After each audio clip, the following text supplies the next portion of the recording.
ప్రభునందు వీళ్ళరా ఉదయకాలపు వేళ మన ప్రభువును రక్షకుడైన యేసుక్రీస్తు పరిశుద్ధ నామములో చేరి వచ్చిన సంఘమంతటికి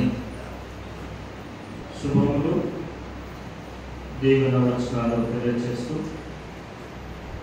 దేవుడు మనం మరి యొక్క ఆదివార దినములోనికి ప్రవేశపెట్టినందుకై ప్రభువును స్తుతిస్తూ ఉన్నారు.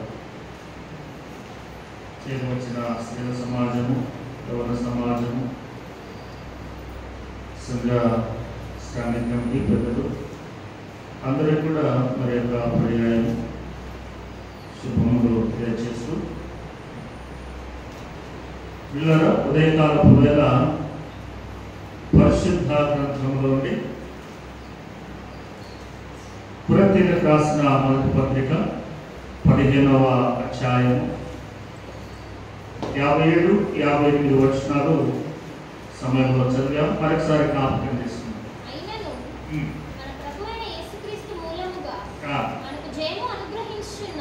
దేవునికి స్తోత్రములు కలుగునుగాక. కాగా నా ప్రియ సహోదరులారా, మీ ప్రయాసము ప్రభునందు వ్యర్థము కాదని ఎరిగి స్థిరులను కదలని వారును ప్రభువు కార్యాభివృద్ధి యందు ఎప్పటికీ ఆసక్తులనై ఉండండి.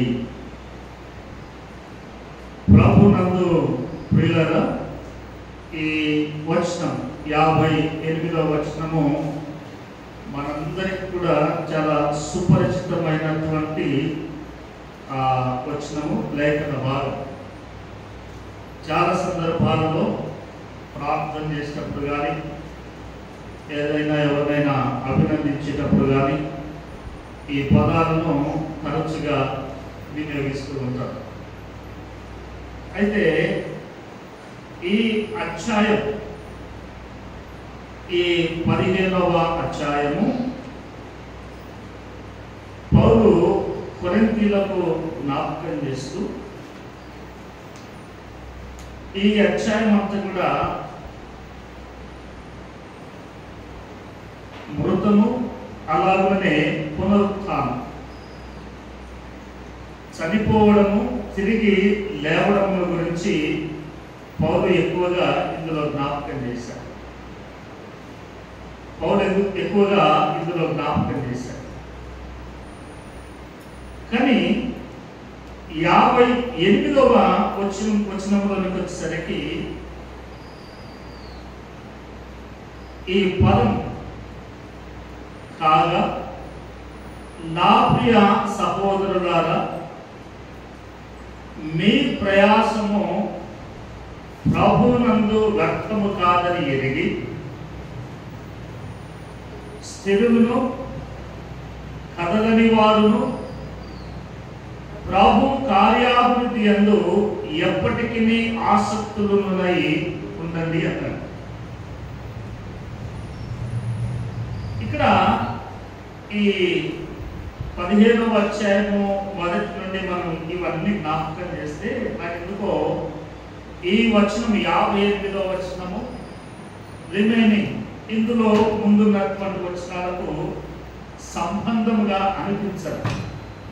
కానీ పౌలు ఎవరినో అప్రిషియేట్ చేస్తున్నాడు. పౌలు భక్తుడు అభినందిస్తూ ఉన్నాడు.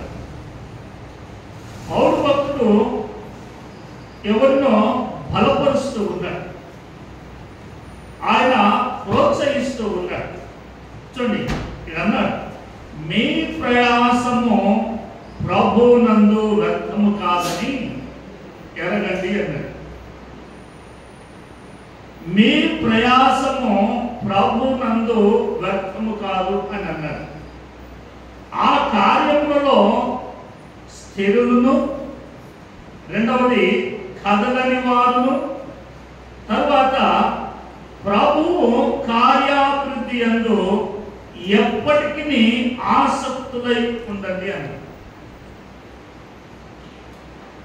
ఈ వచనము కొంత భావగర్భితమైనటువంటి వచనము, తరువాత ఆలోచించదగినటువంటి వచనమే. ఎందుకో నేటి క్రైస్తవ జీవితాలలో దేవుని వాక్యాన్ని తమకు తాముగా ఆపాదించుకుంటారు. మనమంటాం, ఎవరైనా ప్రార్థన చేస్తున్నారు అనుకోండి, వాళ్ళకి ఏంటి ప్రార్థనా పరులు అంటారు. ప్రార్థనా పరులు అంటారు. ఇంకేమైనా కార్యం చేశారనుకోండి, వాళ్ళకేంటి నీతిమంతులు అంటారు. ఒకవేళ ఏదైనా ధన సహాయం చేశారనుకోండి, వారికేంటి త్యాగం చేసేవాళ్ళు అన్నారు. ఇలాగా బైబిల్ గ్రంథములో ఉన్నటువంటి లేఖనాలను నేటి క్రైస్తవ సమాజము వ్యక్తిగతముగా ఆపాదించుకుంటుంది. అందుకే నా మాట కొంత కఠినము అనిపిస్తుంది. ఎందుకంటే నేను ఎవరిని ఎంటర్టైన్ చేయను.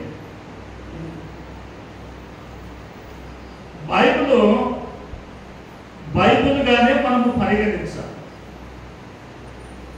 బైబిల్లో వ్రాయబడినటువంటి సంగతులను మనము తెలుసుకుంటూ ఉండగా, బైబిల్లో వ్రాయబడిన సంగతులను మనము తెలుసుకుంటూ ఉండగా, అందులో జరిగినటువంటి కార్యములు మన జీవితాలను సరిచేస్తాయి. ఎగ్జాంపుల్ నేను చెప్తాను. ఒక ఫిలిం స్టార్ ఉన్నాడు, సినిమాలకు సంబంధించి. ఈ సినిమాలకు సంబంధించినటువంటి వారు ఉంటే వారేదో ఆ సినిమా చేస్తారు, ఆ సినిమా అయిపోతుంది. కానీ అందులో చేయబడినటువంటి ఏదైనా ఒక సంఘటన, లేకపోతే ఒక క్యారెక్టర్, లేకపోతే ఆ డ్రెస్అప్ కానివ్వండి, లేకపోతే ఆ మనిషిని యాక్టింగ్ కానివ్వండి, అది అయిపోయిన తర్వాత సమాజంలోకి వచ్చేసరికి పిల్లలందరూ కూడా దానిని పాటిస్తూ ఉంటారు.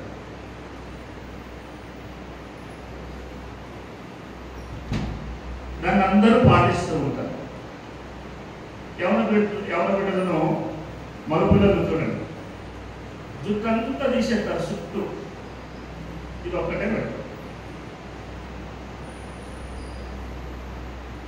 ఏంటి ఇవేమి ఉండవు, ఇవన్నీ తీసేస్తారు. ఏంటి అని అంటే అక్కడ ఎవరో నేర్పారు, ఇక్కడ ఈయన పాటిస్తూ ఉంటాడు. మీరు గుర్తుపెట్టుకోండి, ఆ పాటించిన వాడు, ఇది ప్రారంభించినటువంటి వాడు ఆ సినిమాతో దాన్ని ముగించేసి ఇంకో సినిమాలోకి పోయిన తర్వాత ఇవన్నీ అట్లే ఉంచాడు, మరలా కామన్గా వచ్చేస్తాడు.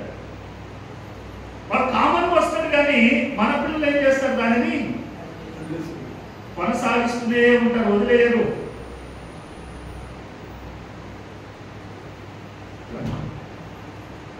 అందుకే నేను అదే జ్ఞాపకం చేస్తాను. దేవుని మాటలు మనము ధ్యానం చేస్తూ ఉన్నప్పుడు మన మనస్సుతో, మన హృదయంతో, శరీరముతో దేవుని మాటలను చక్కగా ధ్యానం చేయాలి. ఇక్కడ అన్నాడు, మీ ప్రయాసము ప్రభువునందు వ్యర్థము కాదని ఎరిగి. మీ ప్రయాసము ప్రభువునందు వ్యర్థము కాదని ఎరిగి. ఎవరు ప్రభు కార్యమును గురించి, లేదా ఎవరు ప్రభు కార్యము పట్ల ఆసక్తి కలిగి ఉన్నారు?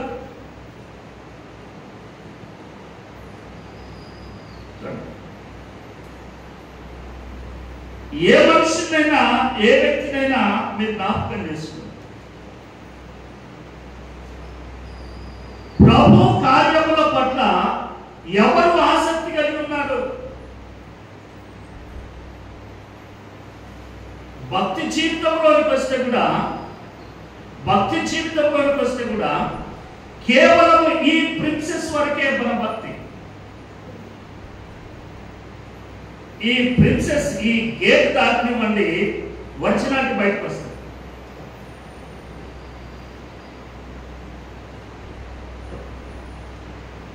ఎవరికి దేవుని పట్ల, దేవుని కార్యముల పట్ల ఎవరికి ఎక్కడ ఆసక్తి ఉంది?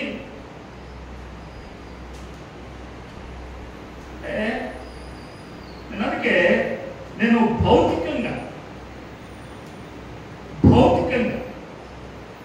ప్రస్తుతం ఉన్నటువంటి సమాజం మీద నేను ఎప్పుడు పోను. ఎందుకంటే ఈ సమాజం మీద పోతే నాకున్న బైబిల్ జ్ఞానం లేదా దేవుడు నాకు ఇచ్చినంత పోతాడు.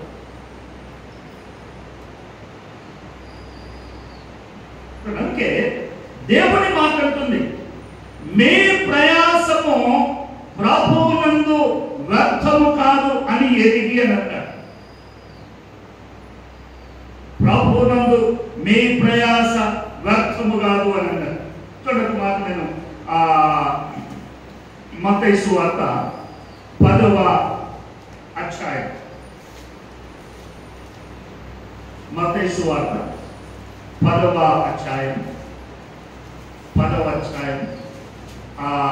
మొదటి వచనం. ఆయన తన 12 మంది శిష్యులను పిలిచి, చూడండి, యేసు ప్రభువు వారు 12 మంది శిష్యులను పిలిచి వారికి చెప్పాడు, అపవిత్రాత్మలను వెళ్ళగొట్టుటకును, ప్రతి విధమైన రోగమును, ప్రతి విధమైన వ్యాధిని స్వస్థపరచుటకును వారికి అధికారం ఇచ్చెను. యేసు ప్రభువు వారు తన 12 మంది శిష్యులను పిలిచి వారికి అధికారం ఇచ్చారు. మీరు లోకంలోనికి వెళ్ళి అపవిత్రాత్మలను, రోగములను, వ్యాధులను బాగు చేయండి అని చెప్పారు. వారు వెళుతూ వారి పని చేస్తూ, పరిచర్య చేస్తూ ఈ కార్యములను వారు చేస్తూ ఉన్నారు. అవసరాన్ని బట్టి, సందర్భమును బట్టి,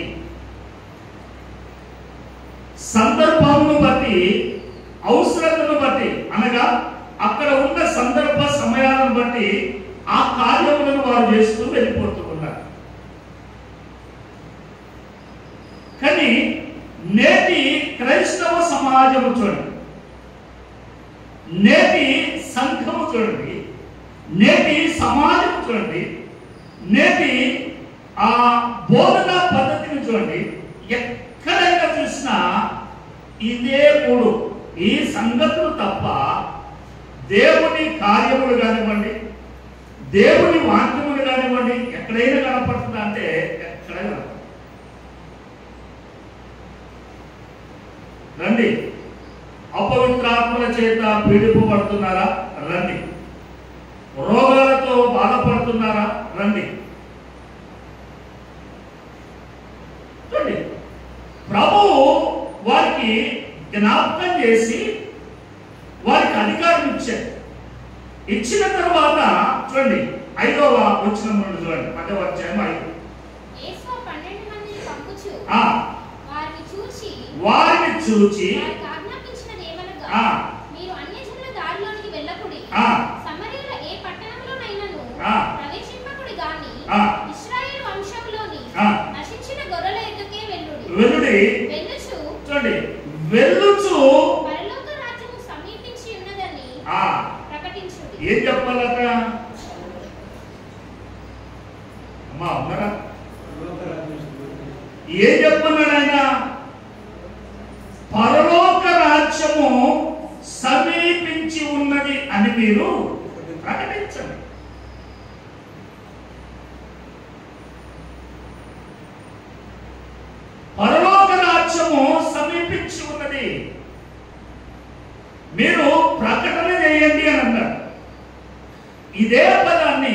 ఇదే మాటను బాప్తిస్మం ఇచ్చి యోహాను కూడా మొదటి 3వ అధ్యాయంలో ఆయన జ్ఞాపకం చేశారు.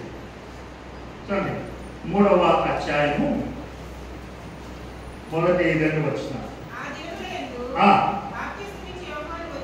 బాప్తిస్మం ఇచ్చి యోహాను వచ్చి పరలోక రాజ్యము సమీపించి ఉన్నది, మారు మనసు పొందుడని. చూడండి ఇక్కడ మనం జ్ఞాపకం చేస్తే బాప్తిస్మం ఇచ్చి యోహాను కూడా ఆయన వచ్చి ఆయన పరిచర్య ప్రారంభించినప్పుడు ఆయన ఏం చెప్తున్నాడు? పరలోక రాజ్యము సమీపించి ఉన్నది, మారు మనసు పొందుడని ప్రకటిస్తూ ఉన్నాడు. దేవుని వల్ల శిష్యులు కానివ్వండి, బాప్తిస్మం ఇచ్చి యోహాను కానివ్వండి, యేసు ప్రభుల వారు కానివ్వండి, ఏ వ్యక్తిని మనము పరిశీలన చేసినా దేవుని కొరకు వారందరూ కూడా ప్రయాసపడుతూ ఉన్నారు. దేవుని కొరకు, దేవుని రాజ్యము కొరకు. యేసు ప్రభుల వారు దేవుని రాజ్యము కొరకు ఆయన మీరు చాలండి అని ఆయన ప్రార్థన చేస్తూ ముందుకు సాగారు. ఆయన సువార్త ప్రకటన చేస్తూనే ఉంటారు. సమరయ ప్రాంతానికి వెళ్ళినప్పుడు సుకార్ అనేటువంటి ఊరి దగ్గర ఆ స్త్రీతో మాట్లాడితే ఊరే రక్షణలోనికి వచ్చినట్లుగా మనం అక్కడ గమనిస్తాం. చూడండి, నేను అదే జ్ఞాపకం చేస్తాను. ఎవరు దేవుని కొరకు, దేవుని పరిచర్య కొరకు ఎవరు ప్రయాసపడుతున్నారు?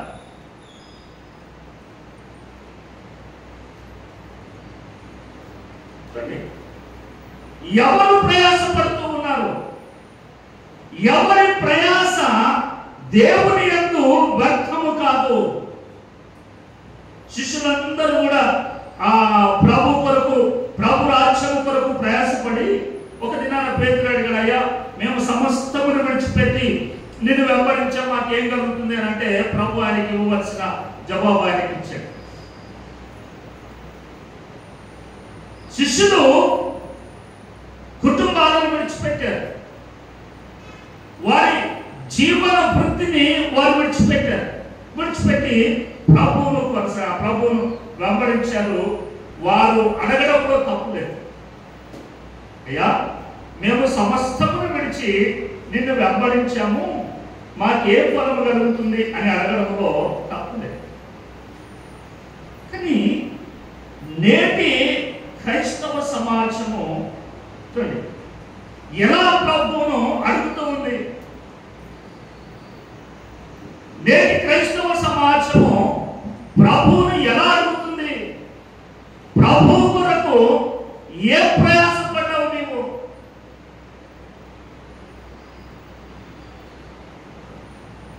ప్రభు కొరకు ఏ ప్రయాసపడ్డావు? ప్రభు కార్యములలో నీ ప్రయాస ఏమిటి? అసలు ఏ కార్యం చేసావు నీవు? దేవుడు అన్నారా, నేను ఇలాగున చూస్తూ ఉండగా నాకు కనబడినటువంటి సంగతిని నేను జ్ఞాపకం చేస్తాను. చూడండి, నిర్గమాకాండము 25వ అధ్యాయం. 25వ అధ్యాయము 25వ అధ్యాయము 25వ అధ్యాయము 25వ అధ్యాయం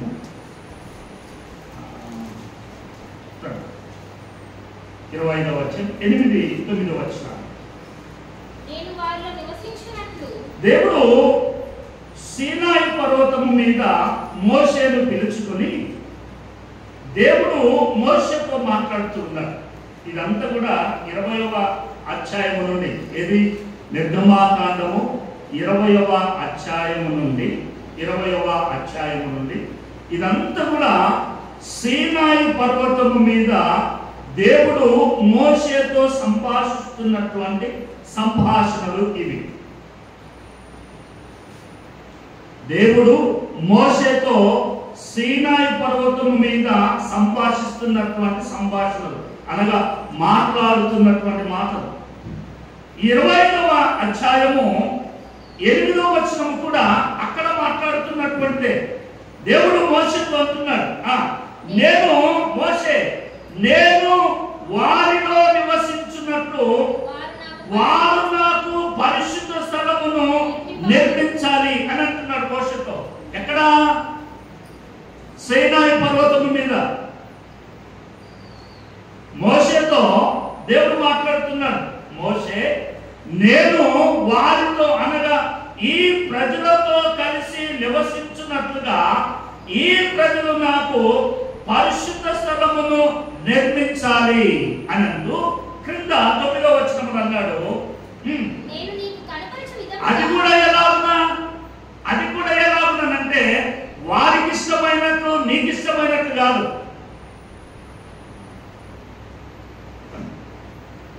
నేను నివసించాలి అనుకుంటున్నటువంటి పరిశుద్ధ స్థలము ఎవరికి ఇష్టం వచ్చినట్లుగా వారు నిర్మించేది కాదు. ఇది నేను నీకు ఒక నమూనా చూపిస్తున్నాను. నేను నీకు ఒక నమూనా చూపిస్తున్నాను. ఆ నమూనా ప్రకారము దానిని నిర్మించాలి. మనం ఈ వరంగల్ జిల్లాలో అంతటిని చూస్తే ఎన్ని రకాల చర్చలు ఉన్నాయి, ఎన్ని రకాల చర్చలు. ఇవన్నీ కూడా వారి ఆలోచనలే. మనం అందరం అంటాం ఏం కట్టారు ఏం కట్టం కాదు. నీ ఆలోచన, దేవుని ఆలోచన కాదు. ప్రభు అన్నాడు, నేను నీకు చూపించు విధముగా మందిరం యొక్క రూపము దాని ఉపకరణములు అన్నిటిని నీవు నిర్మించాలి. మంచిది. మోషే అన్నాడు, మంచిది ప్రభువా, నీవు ఎలా చూపిస్తే ఎలా కట్టమంటే అలా చేస్తామన్నాడు అని అంటూ మోషే దేవుడు ఒక్కొక్క సంగతిని మందిరములో ఏమేమి ఉండాలో అవన్నీ చెప్పుకుంటూ వస్తున్నాడు. దేవుడు ఏ రూపమునైతే నిర్మించమన్నాడో ఆ మందిరములో ఉండవలసిన వాటన్నిటినీ ఆయన జ్ఞాపకం చేస్తున్నాడు. చూడండి 10వ వచనము దగ్గరికి వస్తే 10వ వచనములు అన్నాడు, ఆ ప్రజలు తుమ్మకర్రతో మందసము చేయాలి అన్నాడు. తుమ్మకర్రతో మందసము చేయాలి అన్నాడు.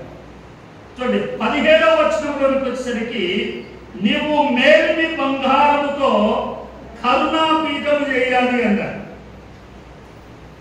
వింటున్నారా? కరుణాపీఠము చేయాలి అన్నాడు.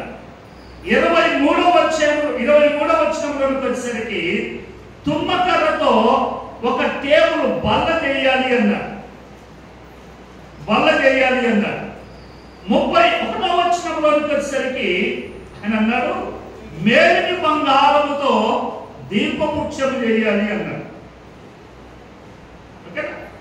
ఇలా ఉన్న దేవుడు మోషేకు సీనాయి పర్వతము మీద ఇవన్నీ చూపిస్తూ ఇలాగ చేయాలి, ఈ కర్ర ఇలాంటి కర్ర కట్టాలి, ఈ కర్రతో ఈ వస్తువు చేయాలి, ఈ బంగారముతో ఈ వస్తువు చేయాలి, ఇవన్నీ నువ్వు చేయాలి అని చెబుతూ మరలా ఆయనకు జ్ఞాపకం చేస్తున్న మర్చిపోతాడేమో అని. చూడండి 40వ వచనం చూడండి, 25వ అధ్యాయం 40. కొండ మీద నీకు కనపరచబడిన వాటి రూపము చొప్పున వాటిని చేయుటకు నీవు జాగ్రత్త పడ. ఒక్కొక్కటి చెప్తున్నాడు ప్రభు, చూపిస్తున్నాడు ప్రభు. ఒక్కొక్కటి చెప్తూ ఒక్కొక్కటి చూపిస్తూ ఉన్నాడు. ఇవన్నీ చేయాలి. ఇవన్నీ చేసిన తర్వాత మోషేకు ఎందుకు డౌట్ వచ్చింది.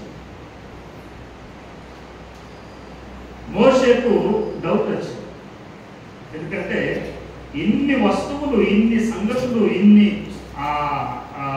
వస్తువులు చెప్తున్నావు, ఐటమ్ చెప్తూ ఉన్నావు, మంచిది నిజమే. మరి ఎవరు చేయాలా?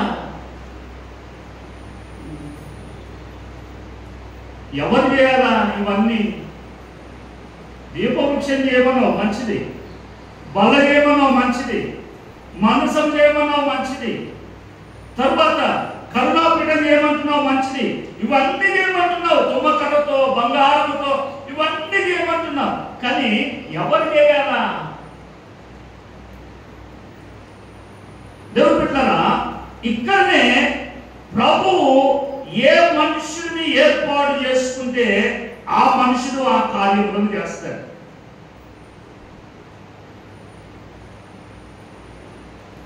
దేవుడు ఎవరిని ఏర్పాటు చేసుకుంటే ఆ మనుషుడు ఆ కార్యములను చేస్తాడు.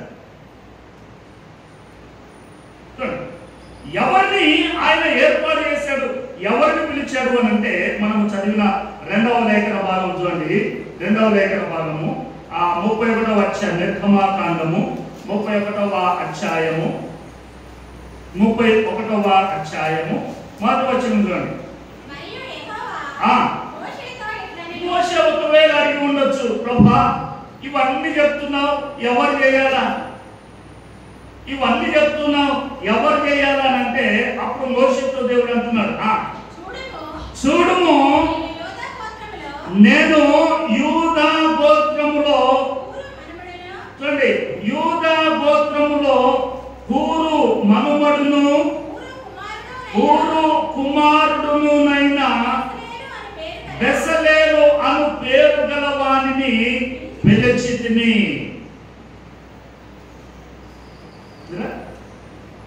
సీనాయి మీద మోషే దేవుడితో ఉన్నాడు. మోషే దేవుడిద్దరు సంభాషిస్తూ ఉన్నారు. దేవుడు చెప్తున్నాడు, మోషే అన్ని నోటు చేసుకుంటూ ఉన్నాడు. మోషే అన్ని నోటు చేసుకుంటూ ఉన్నాడు. సరే ఇవన్నీ చెప్పావు ప్రభా, మరి ఇవన్నీ ఎవరు చేయాలా అని అన్నాడు. అప్పుడు చెప్తున్నాడు, నీవేమి భయపడవద్దు మోషే, నీవు కంగారు పడవద్దు మోషే, నేను యూదా గోత్రములో నుండి హూరు మనవడును హూరు కుమారుడునైన బెసలేలు అను పేరు గల వానిని పిలిచితిని.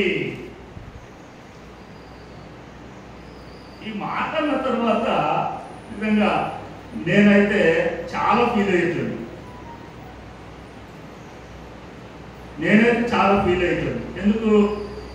ఎందుకంటే ఇదేంటి ప్రభా, నన్ను పిలుచుకున్నావు, నన్ను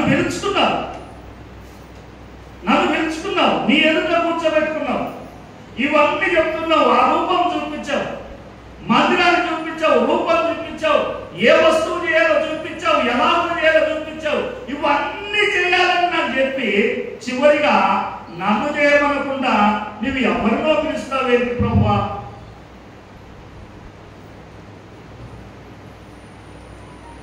అర్థమవుతుందా? నేను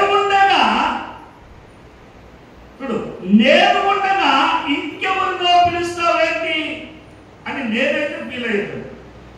ఎందుకంటే నా ఆలోచన అంతా కూడా భూ సంబంధమైంది. నా ఆలోచన అంతా కూడా నేనే చేయాలని.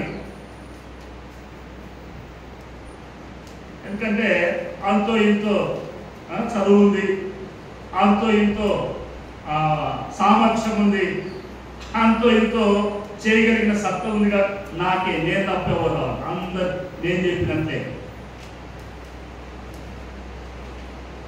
పిల్లరా, ప్రభు చూడండి ఎంతటి న్యాయవంతుడో, ప్రభు ఎంతటి న్యాయవంతుడో అంత న్యాయవంతుడు. నువ్వు ఎంతటి జ్ఞానవంతుడివైనా, నీవెంతటి గొప్పవాడివైనా, నీవెంతటి ధనవంతుడివైనా, నీవు ఏమి కలిగి ఉన్నా దేవుని దగ్గర నీ పప్పులేమి ఉడకవు.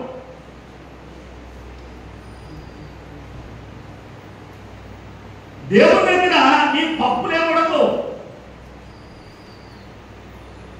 అయ్యా నేను 25 నుండి నేను ప్రజెంట్ నన్ను కాదంటే నీ పప్పులు ఉడకవు.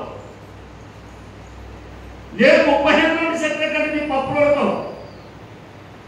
నేను ప్రెసిడెంట్ ఇదిగో నేను ఎక్కడన్నీ కూడా అన్ని కరెక్ట్గా నా ఉంటే ఏ దేశానికి ఏం చేయాలి అన్ని నాకు తెలుసు అని అంటే నీ పప్పులు ఉడకవు. ఎందుకంటే దేవుడు ఎన్నిక చేసే ముందు దేవుడు వారి యొక్క సమస్తమును పరీక్షిస్తాడు. సమస్తమును పరీక్షిస్తాడు. సమస్తమును పరీక్షిస్తాడు. అందుకే ఈ బెసలేలును పిలిచిన తర్వాత ఇంకొక మాట కూడా రాయబడుతుంది చూడండి. 35వ అధ్యాయం, అదే 35వ అధ్యాయము 35వ అధ్యాయము 35వ అధ్యాయం. మరియు మోషే ఇశ్రాయేలీలతో అక్కడ 31వ అధ్యాయంలో ఎవరినన్నాడు? జాగ్రత్తగా వినాలా. 31వ అధ్యాయంలో మోషేతో అన్నాడు. 35వ అధ్యాయంలోకి వచ్చేసరికి ఇక్కడ నుండి 30వ వచనం నుండి మరియు మోషే క్రిందికి వచ్చిన తర్వాత ఇశ్రాయేలీయులతో ఇట్లా నేను దేవుడు మోషేతో అన్నాడు పైన. క్రిందికి వచ్చిన తర్వాత మోషే ప్రజలతో అంటున్నాడు ఏమని? చూడండి, యెహోవా ఊరు కుమారుడును ఊరు మనుమడునైన బెసలేలును చదవాలి మీరే. బెసలేలు అనేటువంటి వ్యక్తిని పేరు పెట్టి పిలిచి విచిత్రమైన పనులను కల్పించుటకును బంగారముతోను వెండితోను ఇత్తడితోను పనిచేయుటకును రత్నములను సానబెట్టుటకును చెక్కుటకును విచిత్రమైన పనులన్నిటినీ చేయుటకును వారికి ప్రజ్ఞ వివేక జ్ఞానములు కలుగునట్లు దేవుని ఆత్మతో వారిని నింపెను. దేవుడులారా, ఈ మాట చెప్పాలి అని అంటే కూడా ఏది మోషే ఈ మాట ఇశ్రాయేలు ప్రజలతో చెప్పాలి అని అంటే కూడా ధైర్యం కావాలి. ఏం ధైర్యము అని అంటే చెప్పడానికి ధైర్యం అవసరం లేదు. కల్మషము లేనటువంటి మనసు కావాలి. కల్మషము లేనటువంటి మనసు, అసూయ లేనటువంటి మనసు కావాలి. ఎందుకంటే మోషే పెద్దవాడు, బెసలేలు చిన్నవాడు. చిన్నవాడికి ఎంత గొప్ప బాధ్యత దేవుడిస్తూ ఉన్నాడని ఈ పెద్దవాడు చెప్పాలి అని అంటే పెద్దవాడిలో అసూయ ఉండకూడదు.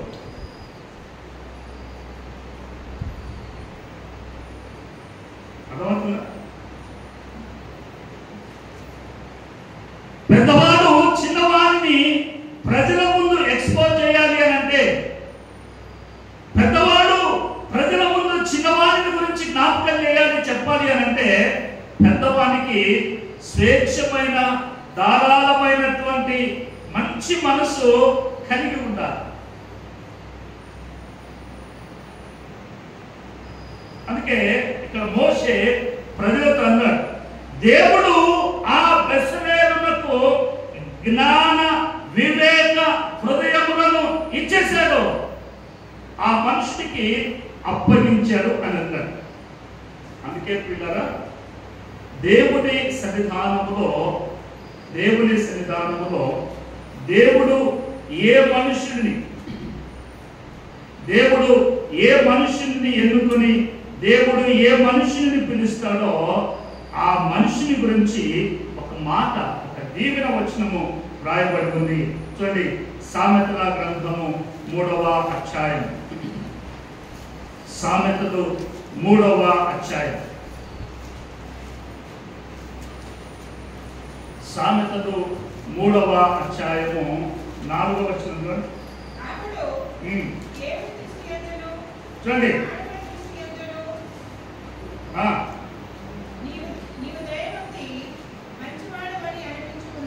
చూడండి, దేవుడు ఏ మనిషినైతే పిలుస్తాడో ఆ మనిషికి కలిగేటువంటి కలిగేటువంటి ప్రతిఫలం,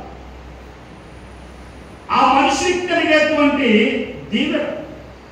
దేవుని మాట ఇక్కడ అంటుంది, అప్పుడు దేవుని చేత పిలువబడినప్పుడు దేవుని దృష్టి యందును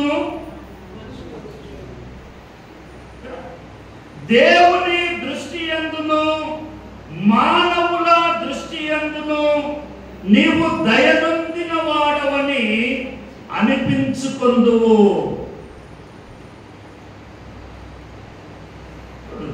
దేవుని చేత పిలువబడినటువంటి మనుషుడట దేవుని దృష్టి యందును మనుషుల దృష్టి యందును ఏమనిపించుకుంటాడు?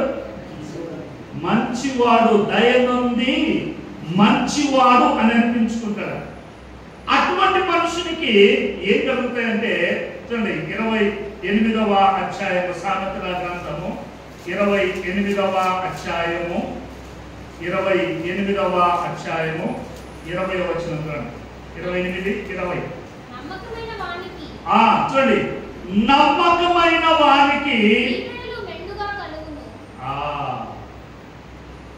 నమ్మకమైన వానికి ఏం కలుగుతాడా? దేవుని బిడ్డలారా, దేవుని వాదన జ్ఞాపకం చేసుకోవాలి. నమ్మకమైన వానికి దీవెనలు మెండుగా కలుగును. ఎంత అద్భుతమైనటువంటి మాట ఇది! ప్రతి విశ్వాసి, ప్రతి మనుషుడు కోరుకునేటువంటిది ఇదే. దీవెనలు కావాలా, దీవించబడాలా, ఆశీర్వదించబడాలా. నేను అందుకే నేను మీకు జ్ఞాపకం చేసిన మీ మనసులకు ఎక్కట్లా, మీ మనసులకు ఎక్కట్లా.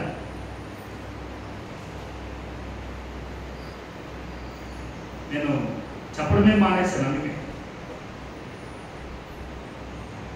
ఇది ఏం వారం? ఇది ఏం వారము? మీరేమంటున్నారు? విశ్రాంతి దినం అంటున్నారు. విశ్రాంతి దినం ఎప్పుడు పోయింది?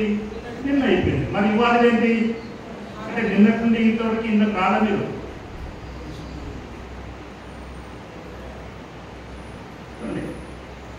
నేను చాలా పర్యాలు చెప్పాను. ప్రార్థనలో కూడా చాలా పర్యాలు గుర్తు చేసి సందర్భ సహితముగానే మనం ముందుకు పోవాలి. అంటే నాకేమనిపించిందనంటే ఆదివారం కాబట్టి బాడీ చర్చిలోకి పోవాలా, బాడీని చర్చిలో కూర్చోబెట్టాలా, మనసు మాత్రం ఎక్కడన్నా తిరగాలి. బాడీ మైండ్ ఇక్కడే ఉంటే ఇది ఆదివారమా శనివారం అనేది మనకు తెలుస్తుంది. ఇది పునరుత్థాన దినమా విశ్రాంతి దినమా తెలుస్తుంది.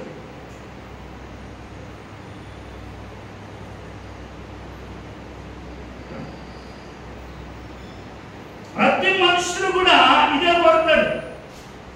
నమ్మకమైన వానికి మెండుగా దీవెనలు కలుగును. ఎవరు నమ్మకమైన వాడు? దేవుడు దగ్గర ఎవరు నమ్మకమైన వారు? ఆదివారం గుడికి వస్తే నమ్మకమా? దేవుడు నీకు ఇచ్చినటువంటి దానిలో 10, 12, 100, 50, 1000, 2000 లేదా దశమ భాగమో లేదా నీకు కలిగిన దానిలో నీవేదో ఇయ్యాలనుకుంటే నమ్మకమా? ఇయ్యకుండా ఆపేసే వారు ఎంతమంది లేరు?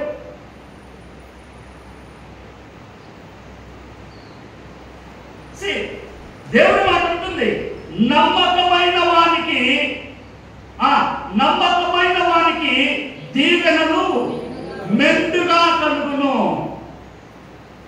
మన దృష్టిలో ఎలా ఉంటుంది అంటే నమ్మకాన్ని బ్రాకెట్లో పెట్టేసుకుంటాం.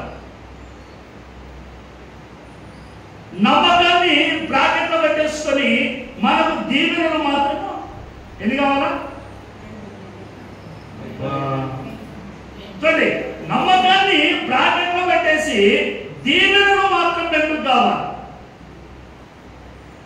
అందుకని ఒక సామెత అన్నారు, కుండలో భోజనం కుండలో పో మాత్రం కుండలు అట్లనే ఉండాలా, పిల్లలు మాత్రము గుండ్రాయి లేకున్నారంటే.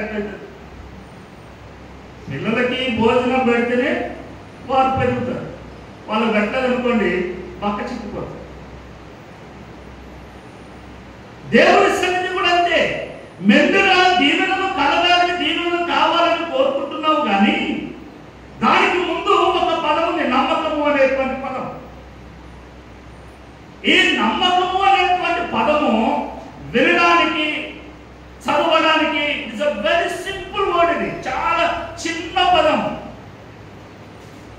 చిన్న పదం. కానీ ఈ నమ్మకము అనేటువంటి ఈ పదములో జీవించాలి అంటే కష్టం. ఈ నమ్మకము అనేటువంటి పదములో జీవించాలి అని అంటే బహు కష్టం. అందుకే దేవుడు అన్నాడు ఇక్కడ, నమ్మకమైనటువంటి వానికి, నమ్మకమైనటువంటి వానికి మెండుగా దీవెనలు కలుగును. దేవుడు బెసలేలును పిలిచాడు, బెసలేలును పిలిచాడు. బెసలేలును పిలిచి మళ్ళా అక్కడికి వద్దాం. 31వ అధ్యాయము చూడండి, నిర్గమాకాండము 31వ అధ్యాయము, 31వ అధ్యాయము, 31వ అధ్యాయము 5వ వచనం నుండి లేదా 3 నుండి కిందికి చూస్తే 6వ వచనం పైన చూడండి, లేదా 5వ వచనం చూడండి. విచిత్రమైన పనులను కల్పించుటకును, బంగారముతోను వెండితోను ఇత్తడితోను పనిచేయుటకును, పొదుపుటకై రత్నములను సానబెట్టుటకును, కర్రను కోసి చెక్కుటకును, సమస్త విధములైన పనులను చేయుటకును, జ్ఞాన విద్య వివేకములను సమస్తమైన పనులను నేర్పును. వారికి కలుగునట్లు వారిని దేవుని ఆత్మపూర్ణునిగా చేసి ఉన్నాడు. ఈ బెసలేలును దేవుడు పిలిచాడు. చూడండి, నేను సింపుల్ గా జ్ఞాపకం చేస్తాను. ఇది మనకు తెలిసి మనకు మందిరం కదా, ఇంతకంటే పైన సిల్వ, ఇది మందిరం. ఈ మందిరము ఇలా ఉంటే అయిపోయిందా? మందిరం దీనిలోనికి ఇంట్లో కూర్చున్నాడు, ఇందులోనికి సరే ఇంట్లో పెట్టుకుంటే దూరంగా, ఇది మందిరం. వీళ్ళు కింద కూర్చున్నారు, వీళ్ళకి ఏం అవసరం లేదు, బాగా వేశారు, అవి వేశారు, కూర్చున్నారు. బెంచ్ల మీద కూర్చున్నారు. మీరు బెంచ్ల మీద కూర్చున్నారు. అక్కడ ఏమన్నాడు? కర్రను కోసి, ఇందాక కర్రను కోసి కర్రతో చేయవలసిన పనులన్నీ కూడా చేయడానికి జ్ఞాన వివేకములను దేవుడు బెసలేలుకి ఇచ్చెను అని అన్నాడు. కర్రను కోసేటప్పుడు ఒకవేళ బెంచ్ ఉంది, బెంచ్ చేయాలి. ఈ చివరి కుర్చీ, ఈ చివరిది కాలు వాడి పైకి పెట్టి ఈ చివరి కాలు ఒకటి కిందికి పెట్టాడు అనుకోండి, ఎలా ఉంటుంది? వాటి ఇట్లా ఒకటి ఇట్లున్నది అనుకోండి, ఎట్లుంటది? అమ్మా ఉన్నారా? చూడండి, పోనీ ప్లాస్టిక్ చైర్ ఉంది, చైరు దానికి ఎన్ని కాళ్ళు ఉన్నాయి? 4 కూడా 4. ఒక కాలు తీసేయండి, ఒక కాలు తీసేసి మీరు కూర్చుంటారా? కూర్చోరు. ఎందుకు? కింద పడతాం.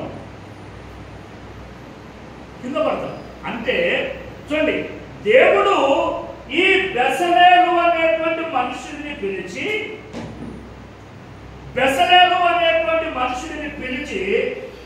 ఆ మనుషుడికి ఈ మనుషుడికి బల్లను ఏ రీతిగా చేయాలో ఆయన దేవుడు చెప్పాడు. ఈ బల్లను చేసినప్పుడు ఈ కాలు ఎంత ఉండాలో దేవుడు ప్రణాళికబద్ధముగా చెప్పాడు. ఒకవేళ ఇందులో ఏ కాలు తగ్గినా పేరు చక్కగా ఉండదు. ఇది ఎవరి పని? ఇది దేని పని? ఇది మందిరములకు సంబంధించినటువంటి పని. చూడండి, మందిరమునకు సంబంధించినటువంటి పని. ఈ పనిలో బెసలేలు నమ్మకము కలిగి ఉన్నాడు. బెంచ్ చేయడము కానీ, మందసము చేయడము కానీ, బంగారపు దీపవృక్షమును చేయడములో కానీ, చూడండి, బల్ల రొట్టెలు పెట్టేటువంటి బల్లను చేయడములో కానీ, కరుణాపీఠమును చేయడములో కానీ, ఈ బెసలేలు అనబడినటువంటి వ్యక్తి నమ్మకమైనటువంటి వాడు. నమ్మకమైనటువంటి వాడు. చూడండి, ఈ బెసలేలు పనిచేస్తూ ఉండగా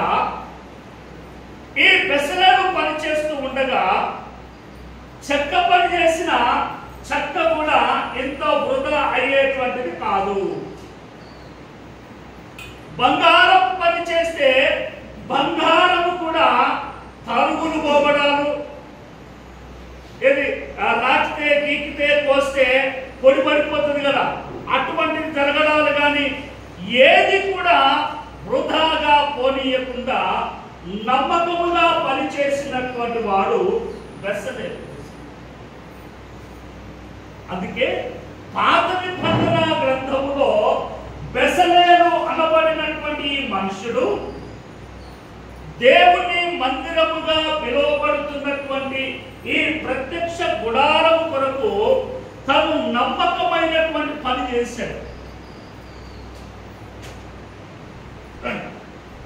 బెసలేలు అనబడినటువంటి ఈ మనుషుడు మందిరము కొరకు తనకున్నటువంటి శ్రమ, ఆ శక్తిని, తనకున్నటువంటి సామర్థ్యమును సమస్తమును కూడా దేవుని మందిరము కొరకు, దేవుని పని కొరకు ఆయన వినియోగించాడు. అందుకే దేవుని మాట అంటుంది, నమ్మకమైన వానికి దీవెనలు మెండుగా కలుగును. నమ్మకమైన వానికి మెండుగా దీవెనలు కలుగును.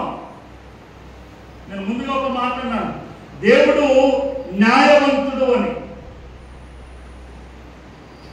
దేవుడు న్యాయవంతుడు ఎందుకు అనంటే, ఈ బెసలేలు అనబడినటువంటి వ్యక్తి ఏది సహజమైనటువంటి ఏదో అనామకుడేమి కాదు. బెసలేలు అనబడినటువంటి వ్యక్తి అనామకుడేమి కాదు. మీరు ఎప్పుడైనా విన్నారా? ఊరు అనబడినటువంటి ఈ మనుషుడు, ఊరు అనబడినటువంటి వ్యక్తిని గురించి ఎప్పుడైనా విన్నారా? చూడండి, దినవృత్తాంతముల గ్రంథము, మొదటి దినవృత్తాంతముల గ్రంథము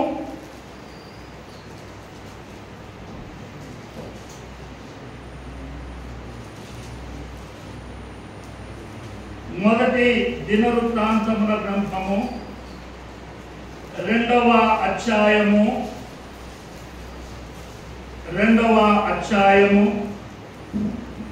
18వ వచనం నుండి చూడండి. ఎస్రోను కుమారుడైన కాలేబు అజుబా అను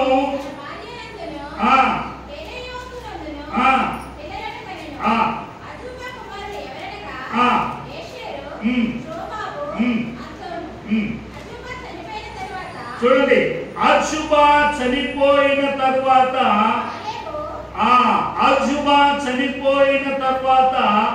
కాలేబు ఎఫ్రాతాను వివాహము చేసుకొనగా అది అతనికి హూరును కనెను.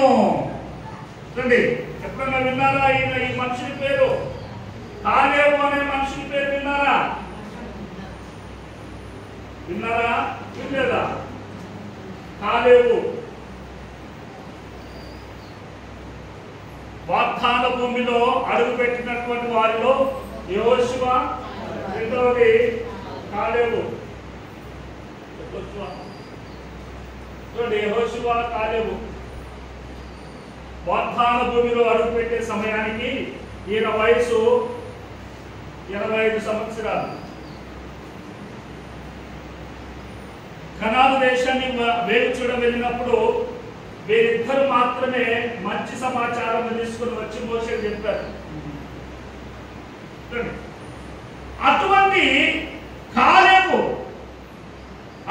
కాలేబు తన కుటుంబంలో తన భార్య అయినటువంటి అచుబా చనిపోయిన తరువాత ఎఫ్రతాను వివాహం చేసుకొనగా ఆ ఎఫ్రత ఈ కాలేబునకు ఎవరినిచ్చింది?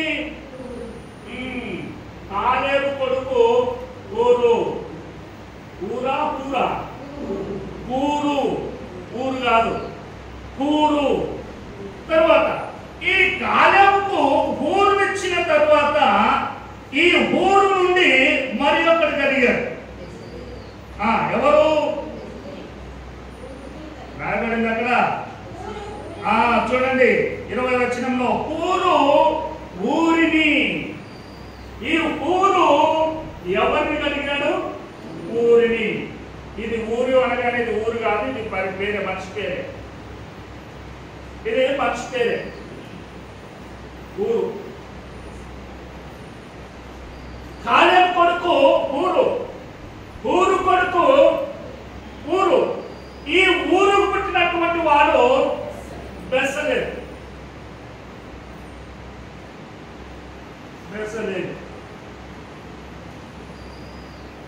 చూడండి, కాలేబు కొడుకు ఊరు, ఊరు కొడుకు ఊరు, ఊరుకు పుట్టినటువంటి వాడు జన్మించినటువంటి వాడు బెసలేలు. ఎక్కడి నుండి ఎవరిని ఎలా ఎన్నుకున్నాడు దేవుడు? ఎవరిని ఎక్కడి నుండి ఎన్నుకున్నాడు చూడండి. కాలేబేమో దేవునికి ఆ మోషేకు నమ్మకమైనటువంటి సమాచారం తీసుకొచ్చాడు. అర్థమైంది కదా? నమ్మకమైనటువంటి సమాచారం తీసుకొచ్చాడు కాలేబు. ఇక ఊరు సంగతి ఏమిటి అని అంటే, ఈ ఊరు మోషే సీనాయి పర్వతం మీదకి వెళ్ళిన తర్వాత ఊరు అలాగే అహరోను వీరిద్దరూ ఇశ్రాయేలు ప్రజలకు కావలిగా ఉంటారు. కింద పర్వతము దగ్గర ప్రజలకు ఏదైనా సమస్య వస్తే వీళ్ళిద్దరి దగ్గరికి రావాలి. ఇశ్రాయేలు ప్రజలు మాకు గొడవైంది, మాకు లేదు, మీరు చెప్పండి అని చెప్పి వీళ్ళిద్దరి దగ్గరికి రావాలి. ఈరోజు మోషే సీనాయి దగ్గరికి పోయాడు, సీనాయి మీదకి పోయాడు. పోయిన తర్వాత 40 రోజులు అయింది, దిగి రాలే. ప్రజలందరికీ కూడా అరే మోషే ఏమైపోయిండు అని చెప్పి డౌట్ వచ్చి ఆయన లేడు, చచ్చిపోయినాడు, ఏమైపోయినా మాకు తెలియదు అని చెప్పేసి ఈ ప్రజలందరూ కూడా, ఇశ్రాయేలు అందరూ కూడా అహరోను దగ్గరికి వచ్చారు. అయ్యా, నడిపించిన వాడు ఏమైపోయాడో మాకు తెలియదు, కాబట్టి మమ్మల్ని నడిపించడానికి ఒక నాయకుడు కావాలి, ఒక దేవుడు కావాలి. మాకు ఏం చేస్తాం మాకు తెలియదు, మమ్మల్ని నడిపించడానికి మాకు ఒకటి కావాలని అన్నాడు. అనగానే అహరోను అన్నాడు, మీ చేతులకు, చెవులకు, ముక్కులకు ఉన్నటువంటి బంగారం తీసుకొచ్చి నాకు ఇవ్వండి అన్నాడు. బంగారం ఇవ్వండి అన్నాడు. ఈలోపు ఈ ఊరు ఎవరి కొడుకునా? కాలేబు కొడుకు. కాలేబు ఎవరు? నమ్మకమైన వాడు, దేవుని పనిలో గాని, దేవుని సమాచారంలో గాని, దేవుని ఆజ్ఞలను పాటించడంలో గాని ఈయన నమ్మకమైన వాడు. ఈయన కొడుకు ఊరు. తండ్రి పోలికలు కొన్నైనా వస్తాయా రావా? తండ్రి ఆలోచనలు కొన్నైనా వస్తాయా రావా? వస్తాయి. కాబట్టి ఎప్పుడైతే ప్రజలందరూ అహరోను దగ్గరకు వచ్చి మాకు ఒకటి కావాలి అని అంటే, ఆయన అన్నాడు, మీ బంగారాలు, ముక్కులకు, చెవులకు ఉదయాన్ని తీసి అని అంటే ఊరన్నాడు, మీకేం పోయే కాలం ఇది? జీవము కలిగినటువంటి దేవుని విడిచి మీరు మరి ఒక దారి వైపున వెళతారని వారి మీద ఫైట్ చేస్తాడు. ఊరు తిరుగుబాటు చేస్తాడు.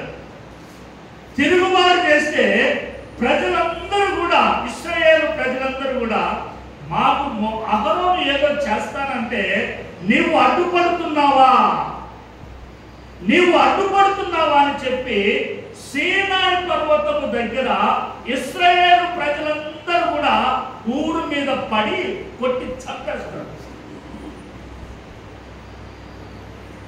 కొట్టి చంపుతారు.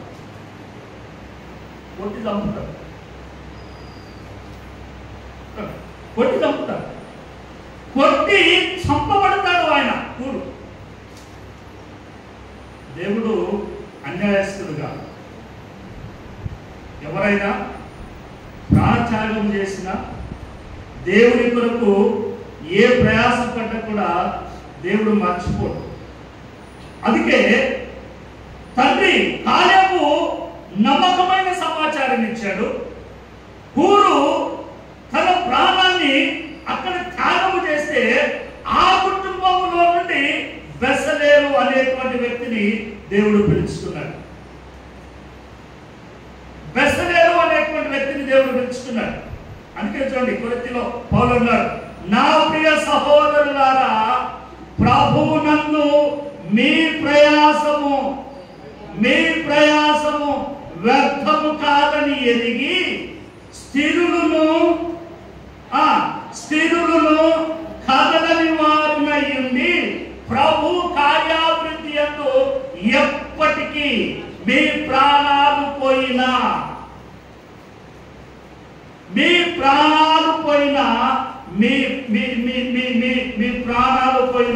ప్రభు పని పట్ల ప్రభు కార్యాభివృద్ధి యందు ఎప్పటికీ ఆసక్తులై ఉండుమని పౌలు జ్ఞాపకం చేశాడు. చూడండి, నేను అదేంటాను, ఈ దినాన ప్రతి వారికి కూడా మెండుగా దీవెనలు కలగాలి. ఈ దినాన ప్రతి వారు కూడా మాకు నిండైనటువంటి దీవెనలు కలగాలని కోరుకుంటున్నారు. కానీ ప్రభువు కార్యముల పట్ల ఆసక్తి కలిగిన వారు ఎవరైనా ఉన్నారా? ప్రభు కార్యముల పట్ల ఆసక్తి కలిగిన వారు ఎవరైనా ఉన్నారా?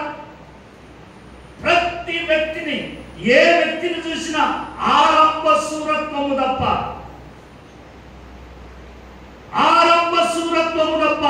ప్రారంభించడము తప్ప కొనసాగించి ముగించేవారు ఎక్కడ ఉన్నారు?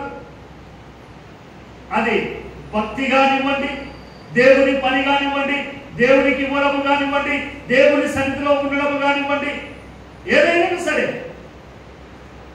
ఇక్కడంటే నాకు ఎక్కువగా బాప్తిజం తీసుకున్న వారు, బాప్తిజం ఇచ్చిన వాళ్ళు ఎవరు లేరు. కానీ నేను చూస్తాను,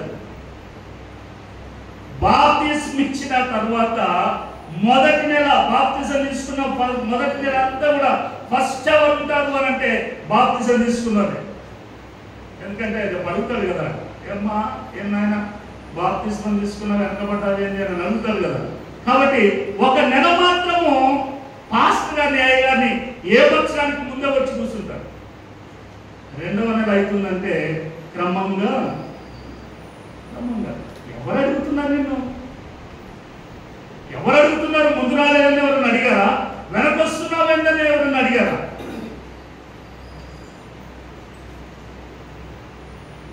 దేవుడు పిల్లరా, దేవుడు వాళ్ళ జ్ఞాపకం చేసుకోండి. నీ ప్రయాస ప్రభువునందు వ్యర్థము కాదని ఎరిగి, నీవు ఏ పని చేసినా దేవుని సన్నిధానములో, దేవుని మందిరము కొరకు నీవు ఎంత ప్రయాస పడితే ఆ ప్రయాస ప్రభువునందు వ్యర్థము కాదని నీవు గుర్తించుకోవాలి. దేవుని సన్నిధిలో తింటే ప్రమాదము కానీ, దేవుని సన్నిధిలోనికి తింటే ప్రమాదము కానీ, దేవుని సన్నిధి కొరకు ప్రయాసపడితే అది దీవెన. దేవుని సన్నిధి కొరకు ప్రయాసపడితే అది దీవెన. అందుకే చూడండి, బెసలేలుకు దేవుడు ఎంతటి జ్ఞాన వివేకములనిచ్చి దేవుని సన్నిధిలో ఉండవలసినటువంటి ప్రతి వస్తువును ఈ మనుషుడి ద్వారా దేవుడు చేయించాడు. ఈ మనుషుడి ద్వారా దేవుడు చేపించాడు. ఆ మనుషుడి ద్వారా దేవుడు చేపించాడు. చూడండి, దేవుడు విధించినటువంటి మాటలను, దేవుడు జ్ఞాపకం చేసినటువంటి మాటలను బైబిల్ గ్రంథంలో ఉన్నటువంటి భక్తులు వారు వింటూ ఉన్నారు. వారందరూ కూడా వింటూ ఉన్నారు. చూడండి, సామెతల గ్రంథము 4వ అధ్యాయము, సామెతల గ్రంథము 4వ అధ్యాయము, సామెతలు 4వ అధ్యాయం 4వ వచనం చూడండి. ఆయన నాకు బోధించుతూ నాతో ఇట్లను, నీ హృదయము పట్టుదలతో నా మాటలు పట్టుకొననిమ్ము, నా ఆజ్ఞలను గైకొనిన ఎడల నీవు బ్రతుకుదువు.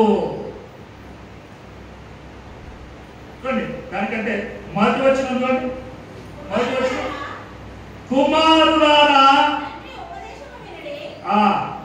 కాలమ్మ, కుమారులారా, ఎవరి ఉపదేశం? కుమారులారా, తండ్రి ఉపదేశము వినండి. కాగానే మనమందరం వచ్చాం కదా, ఈలోపు పుల్లయ్య గారు వారి కుమారుడు వచ్చారు. ఉత్తర ప్రతికి అందరం లేచి నిలబడదాం, చదువుదామన్నారు. అందరు లేచారు, చిన్నోళ్ళు కూడా లేచారు. పుల్లయ్య గారు కుమారుడు మన దగ్గర బైబిల్ లేదు, చిన్నవాళ్ళు కాబట్టి నాన్న కూర్చో అనగానే అలాగే కూర్చున్నాడు. ఎందుకు కూర్చున్నాడు? తండ్రి కుమారునికి చెప్పాడు కాబట్టి నాన్న కూర్చోనగానే కూర్చున్నాడు. ఆ కుమారుడు ఆ తండ్రి చెప్తే వింటారు. మరి ఈ కుమారుడు ఏ తండ్రి చెప్తే వింటారు?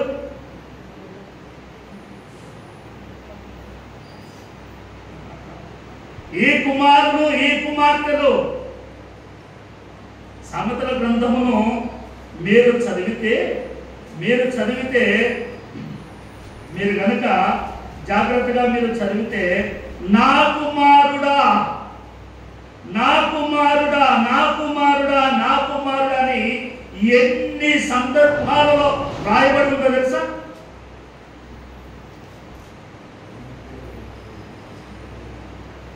నా కుమారుడా, నా కుమారుడా, నా కుమారుడా అని ఎన్ని సందర్భాలలో రాయబడిందంటే, నేను నోట్ చేసినంత వరకు ఎన్నిసార్లు ఉందంటే ఒక మాట చెప్తాను. ఇది మన సందర్భం కాదు, కానీ నేను ఒక మాట జ్ఞాపకం చేస్తాను. 24వ అధ్యాయము, 24 సామెతల గ్రంథము 24వ అధ్యాయము చూడండి, 24 13వ వచనం చూడండి. చాలు, అక్కడ ఏముంది? నా కుమారుడా అనేటువంటి పదం ఉంది. అక్కడికి ఎన్నిసార్లు రాయబడింది తెలుసా? ఆ పదము వచనం కాదు, నేను అనేది. నా కుమారుడా అనేటువంటి పదము ఎన్నిసార్లు రాయబడిందో అని అడుగుతున్నాను నేను. ఆ పదముతో అక్కడికి 23 సార్లు రాశాడు. అక్కడికి నా కుమారుడా అనేటువంటి పదము 24వ అధ్యాయం 13వ వచనం దగ్గరకు వచ్చేసరికి ఎన్నైంది? నేను చెప్పింది రైతే, మీ కాలేజీ పోయినట్టు రాసుకొని చూడండి. ఆ 13వ వచనం దగ్గరకు వచ్చేసరికి 23వ పర్యాయము ఆ పదం అక్కడ. 21లో ఇంకొక పదం ఉంది, అది 24. నా కుమారుడా అనేటువంటిది అక్కడ ఒకటి ఉంది. అక్కడ నుండి ఇక ముందుకు వెళితే ముందు కూడా ఉన్నాయి.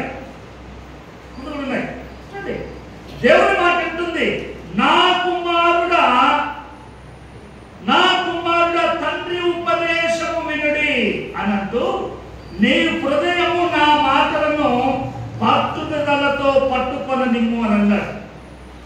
అంటే దేవుడు బోధించినటువంటి బోధ, దేవుడు చెప్పినటువంటి మాట తన కుమారుడు కుమార్తెలందరూ వినాల్సిందే. విన్నవాడు మాత్రమే దీవించబడతాడు. బెసలేలు అనబడినటువంటి కుమారుని పిలిచి జ్ఞాన వివేకములను ఇస్తే ఆ కుమారుడు మందిరములోనికి అవసరమైన దేవుడు మోషేకు చూపించిన ప్రతి వస్తువును ఆయన తయారు చేశాడు. ఆ మనుషుడు ఏమాత్రం కూడా అనుకోలే, ఇంత భారాన్ని దేవుడు నా మీద పెట్టాడేంటి, ఇంత కష్టాన్ని నా మీద పెట్టాడేంటి, నా ఒక్కరికే ఎంత బాధ్యత నాకు ఇచ్చాడేంటి అని అనుకోలే ఆయన.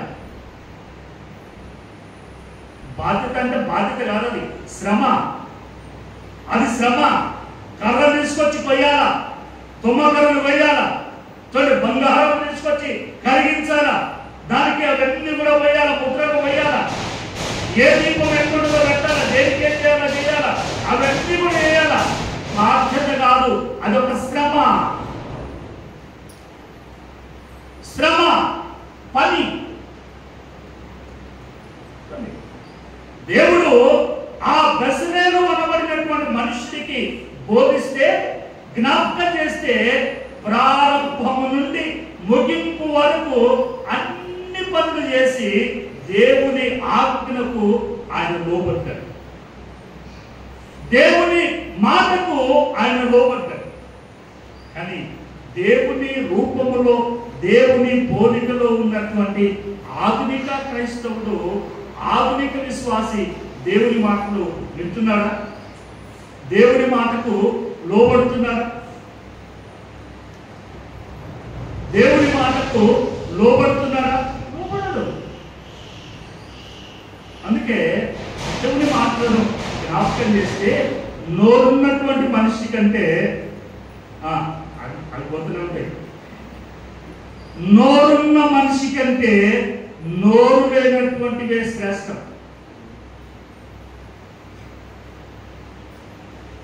నోరున్న వాటి కంటే, నోరున్న మనిషి కంటే, మాట్లాడే మనిషి కంటే, ఎందుకంటే మాట మాట్లాడి మన మీద మనమే అపవిత్రతను కలుగజేసుకుంటాం. నోరు లేనటువంటిది దేవుని మాట జ్ఞాపకం చేస్తే ఎలా వింటుందో తెలుసా? ఎలా వింటుందో తెలుసా? నేను ఒక మాట జ్ఞాపకం చేసిన మాట సమయం అయినా నేను గుర్చిపెట్టాను. దేవుని మాట జ్ఞాపకం చేస్తాను. చూడండి, యోబు గ్రంథము 38వ అధ్యాయము. యోబు 38వ అధ్యాయము. యోబు 38 10వ వచనం చూడండి. దానికి సరిహద్దు నియమించి దానికి అడ్డగోడలను తలుపులను పెట్టించినప్పుడు నీవు ఇంతవరకే గాని మరి దగ్గరకు రాకూడదనియు, ఇక్కడనే నీ తరంగములు పొంగు అనపబడననియు నేను చెప్పినప్పుడు నీ వింటివా? అరుణోదయము భూమి దిగంతంలో. చూడండి, మన జ్ఞాపకం చేస్తే 7వ వచనం చూడండి. 7వ వచనం నుండి, ఉదయ నక్షత్రములు ఏకముగా కూడి పాడినప్పుడు దేవదూతలందరూ ఆనందించి జయధ్వనులు చేసినప్పుడు దాని మూలరాతిని వేసిన వాడు ఎవడు? దేవుని వాక్యము జ్ఞాపకం చేస్తుంది. నాయన మీరు ఎక్కడికి పోతున్నాయా? కూర్చోండి, మీరు కూర్చోండి. పోయినాడు రా. ఇది వాక్యం కంటే నేనే చెప్తున్నా, మీకెందుకంత బాధ? మీరు వచ్చి కూర్చోండి, నువ్వు ఇంటికి వచ్చి కూర్చోండి. ఒకటి పోయింది కదా, కూర్చోండి.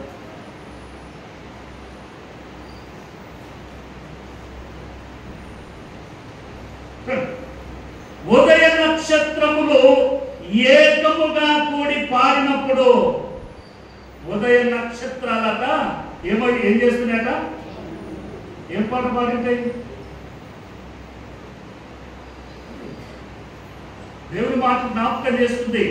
ఉదయ నక్షత్రములు ఏకముగా కూడి పాడినప్పుడు దేవదూతలందరూ ఆనందించి జయధ్వనులు చేశారట. నక్షత్రాలకు నోరుందా? ఉంటే ఎంత నోరుంది? ఉదయ నక్షత్రాలకు నోరు ఉంటే ఎంత నోరుంది? నా అంత నోరుందా?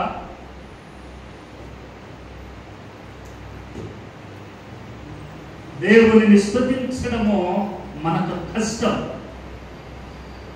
దేవుడిని మహిమపరచడము మనకు భారం. దేవుడు అండి, దేవుడిని స్తుతించని వాడు, దేవుడిని మహిమపరచని వాడు, దేవుడిని కొనియాడని వాడు దేవుని దగ్గర నుండి దీవెనలు అడగడము కూడా సరైనటువంటిది కాదు. అందుకే దేవుని మాట అంటుంది, పనివాడు జీతానికి పని చేయని వాడు కాదు. పని చేయాలా, దేవుని కొరకు నిలబడాలా, దేవుని సన్నిధి కొరకు అహర్నిశలు శ్రమ పడాలా. ఉదయ నక్షత్రములు ఏకముగా కూడి పాడినప్పుడు అని అన్నారు. వాటికి నోరుందా? పాడారా? చూడండి, ఇంకా 8వ వచనం చూడండి. సముద్రము దాని గర్భము నుండి, సముద్రము దాని గర్భము నుండి పొర్లిరాగా తలుపుల చేత దానిని మోసిన వాడు ఎవడు? సముద్రమట ఎక్కడి నుండి వచ్చింది? దాని గర్భములో నుండి సముద్రానికి కడుపుందట.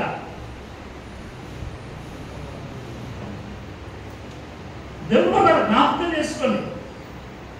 సముద్రము దాని గర్భము నుండి పొందిరాగా దానికి ఏం చేశాడట? తలుపుల చేత ఏం చేశాడు? మూసివేశాడు. ఆ తలుపే అన్నమా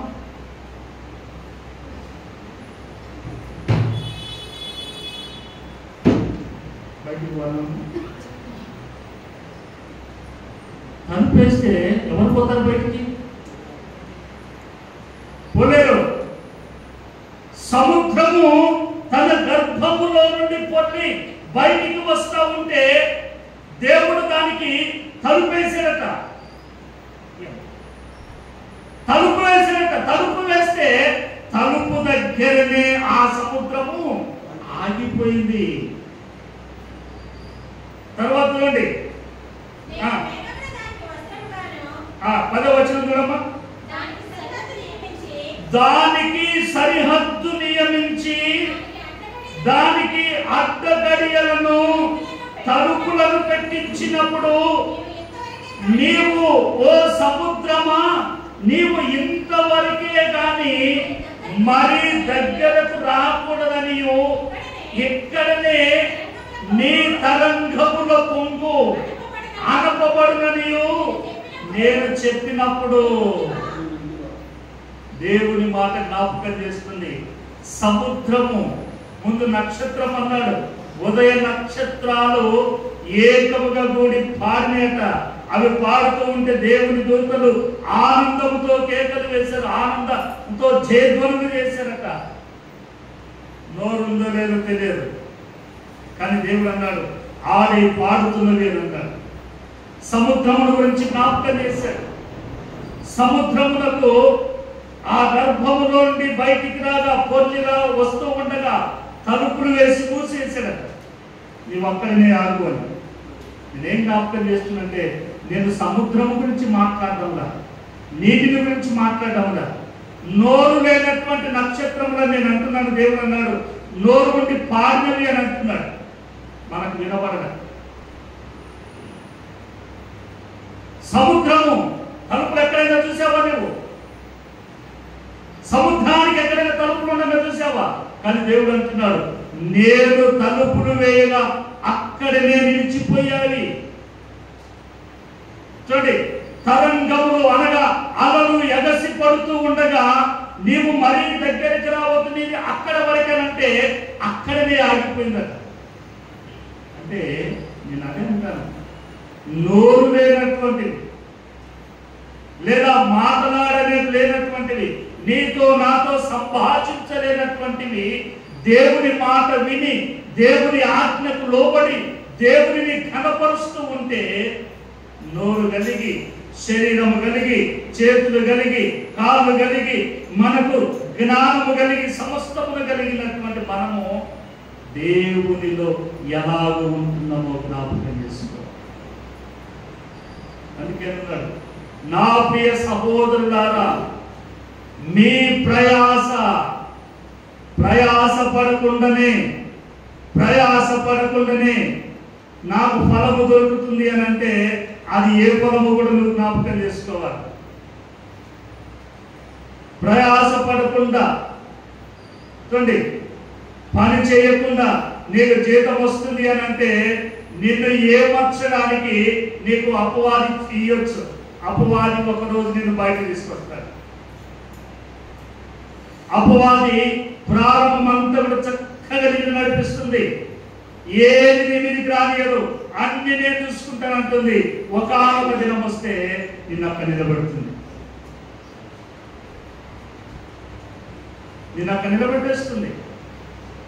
అందుకే దేవుని మాట జ్ఞాపకం చేస్తుంది. నా ప్రియ సహోదరులారా, ప్రభువునందు మీ ప్రయాసము వ్యర్థము కాదని నీవు ఎరిగి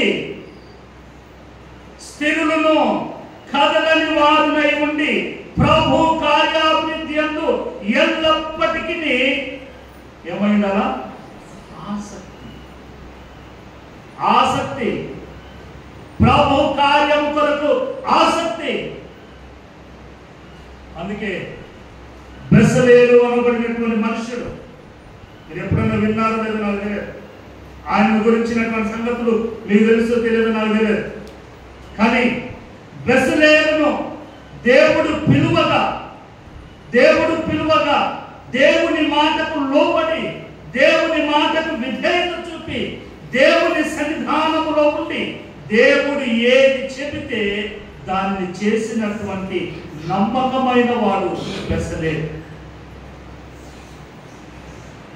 దేవునికి నమ్మకమైనటువంటి వాడు బెసలేలు. ఆ నమ్మకమైన వారిని గురించి వ్రాయబడి ఉంది. నమ్మకమైన వారికి దీవెనలు చెప్పాలా? ఎవరికి?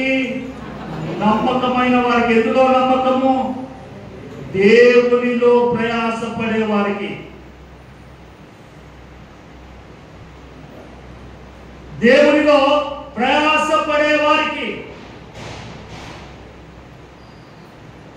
దేవునిలో ప్రయాసపడే వారికి దేవుని నుండి నమ్మకమైన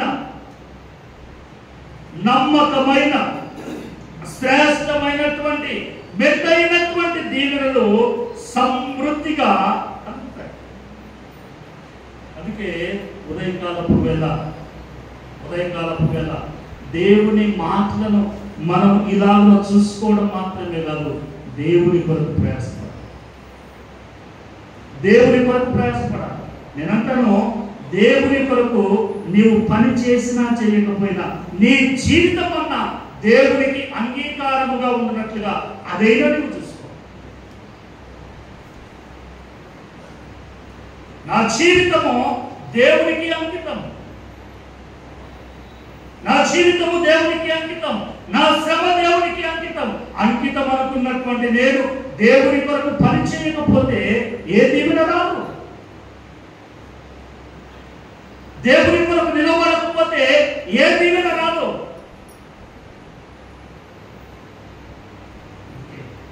ఈ ఉదయకాలపు వేళ దేవుని మాట జ్ఞాపకం చేస్తుంది.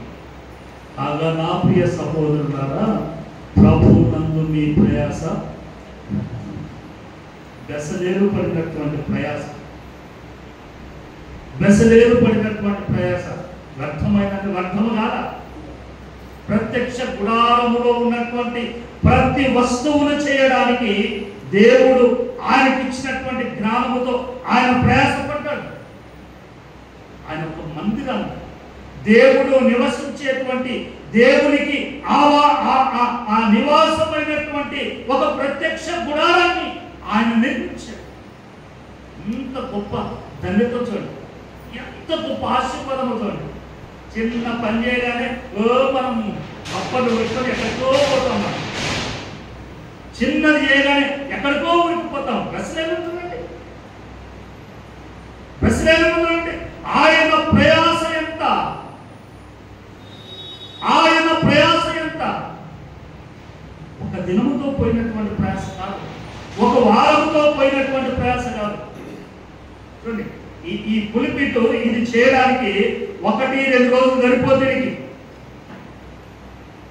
మినిమం నేను అంటాను ఒక 15 నుండి 20 రోజులు ఏకదాటిగా దీని మీద మనసు పెట్టి చేస్తే, కర్ర పోయాల, డిజైన్ చేయాల, తాపడం పట్టాల, అంత స్మూత్ వేయాల, ఇవన్నీ ఫిక్స్ చేసిన తర్వాత మరలా దీని మీద పెయింట్ 1 కోటో 2 కోటో 3 కోటో వేయాల. వేస్తే కానీ ఇంత షైనింగ్ రాదు. ఒక పూట ప్రయాసపడితే, 1 గంట ప్రయాసపడితే, 1 దినము ప్రయాసపడితే మెండుగా దీవెనలు రావు. అందుకే బెసలేలును జ్ఞాపకం చేసుకోండి, బెసలేలును జ్ఞాపకం చేసుకోండి. నూతన నిబంధన గ్రంథములో యేసు ప్రభు శిష్యులను జ్ఞాపకం చేసుకోండి. యవ్వన కాలములోనే వారి కుటుంబాలను విడిచి, వారికి కలిగినటువంటి సమస్తమును జీవనమును విడిచి ప్రభు కొరకై, ప్రభు పని కొరకై వారు సమస్తమును విడిచి వెళ్ళిపోయారు. నేను అనుకుంటాను వారు వెళితే వారు ఎక్కడైతే ప్రాణాలను త్యాగం చేశారో, వారి ప్రాణాలు ఎక్కడైతే సమర్పించబడ్డాయో, హతసాక్షులుగా మారిపోయారో, వారి కుటుంబాలు కూడా నేను అనుకుంటాను వారి కుటుంబాలు కూడా వారి శవములను చూసి ఉండరు. తోమా మెడ్రాసులో వెళ్ళిపోయాడు, చంపారు. మెడ్రాసులో ఆయన చంపబడితే ఆయన కుటుంబం ఆయన చూసింది కదా. 50 సంవత్సరం నన్ను ఇక్కడికి వచ్చాడు. 2000 సంవత్సరాల క్రితం ఆయన ఈ లోకంలోనికి, అనగా భారతదేశంలోనికి వచ్చి ఇక్కడ చంపబడితే ఆయన కుటుంబం చూసింది కదా. ప్రయాస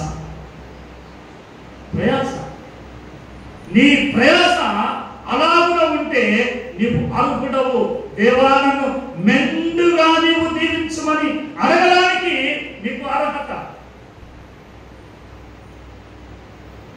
పాటలు పాడి, వాక్యము చదివి, ప్రార్థన చేసి దేవాలకు మెండుగా దీవెనలు కలగాలంటే బయటకు వెళ్తే చాలా మంది ఉన్నారు. ఇంకే పిల్లల ఉదయకాల పిల్లల దేవుని మాటలు కాగా నా ప్రియ సహోదరులారా, మీ ప్రయాస ప్రభువు నందు వ్యర్థము కాదని ఎరగండి. మీరు గుర్తించండి, ప్రయాసపడండి ప్రభు కొరకు, ప్రభు మందిరము కొరకు ప్రయాసపడండి, ప్రభు పరిచయం కొరకు ప్రయాసపడండి. మీ శారీరక శ్రమను ప్రభు పరిచయం కొరకు వినియోగించండి. మీ గుంపిని నింపండి. నీవు నా దేవుని మందిరములో పనిచేయండి, ప్రయాసపడండి. ప్రయాసపడితే నీ ప్రయాస ఎన్నటికి వృధా కాదు. పనిచేసిన వారికి ఆ కష్టం విలువ తెలుసు. అందుకే ఈ పదము అప్పుడప్పుడు ఎక్కడ కాదు కానీ సమాధుల కాలం నేను అంటాను. సమాధి కోట్లకు వెళ్తే పైన ఉంటారు చూసారా, చుట్టూ వాళ్ళందరూ ఇంజనీర్లే. అట్లా కాదు ఇక్కడ దించారు, అక్కడ అంటారు, అట్లా కాదు ఇక్కడ పెట్టి అంటారు, అది కాదు ముందు పెట్టి ఇది పెట్టి అంటారు. ఎవ్వరు ముందుకు శ్రేష్ఠులు అందరినీ కలపడు.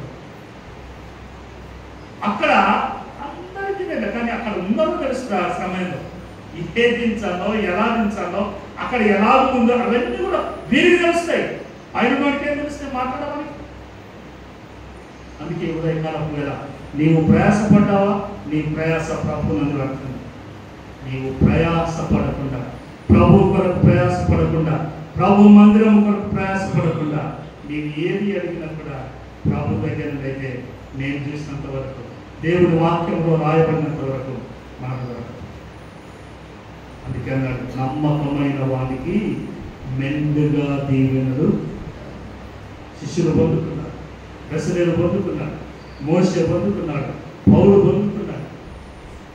ఇంతమంది వాక్యాలు వినిస్తున్నటువంటి మనం, ఇంతమంది వాక్యాలను ధ్యానం చేస్తున్నటువంటి మనకు పొందుకోకపోతే మనలో దేవునికి సంబంధమైనటువంటి ప్రయాస లేనట్లే. అందుకే ప్రయాసపడదాం. దేవుడి దీవెనలు మెండుగా పొందుకుందాం. దేవుడి మాటలు దీవించిన గాక. తల్లు వంచండి, ప్రార్థన చేసుకుందాం. తల్లు వంచండి, ప్రార్థన చేసుకుందాం. మిక్కిలి ప్రేమ కలిగినటువంటి దేవుడు ఈ ఉదయకాల వేళ ఆయన సన్నిధిలో మనల్ని నిరోధించడం, ఆయన సన్నిధానంలో మనందరినీ ఏ విధంగా ఉంచినందుకు ప్రభువుని స్తుతిస్తాం.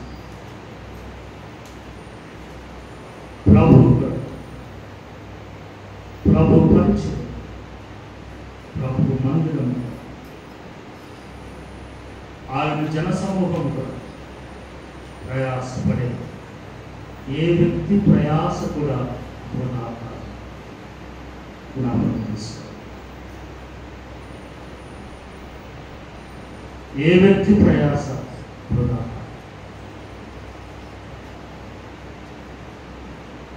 ఏ వ్యక్తి ప్రయాస వృధా కాదు.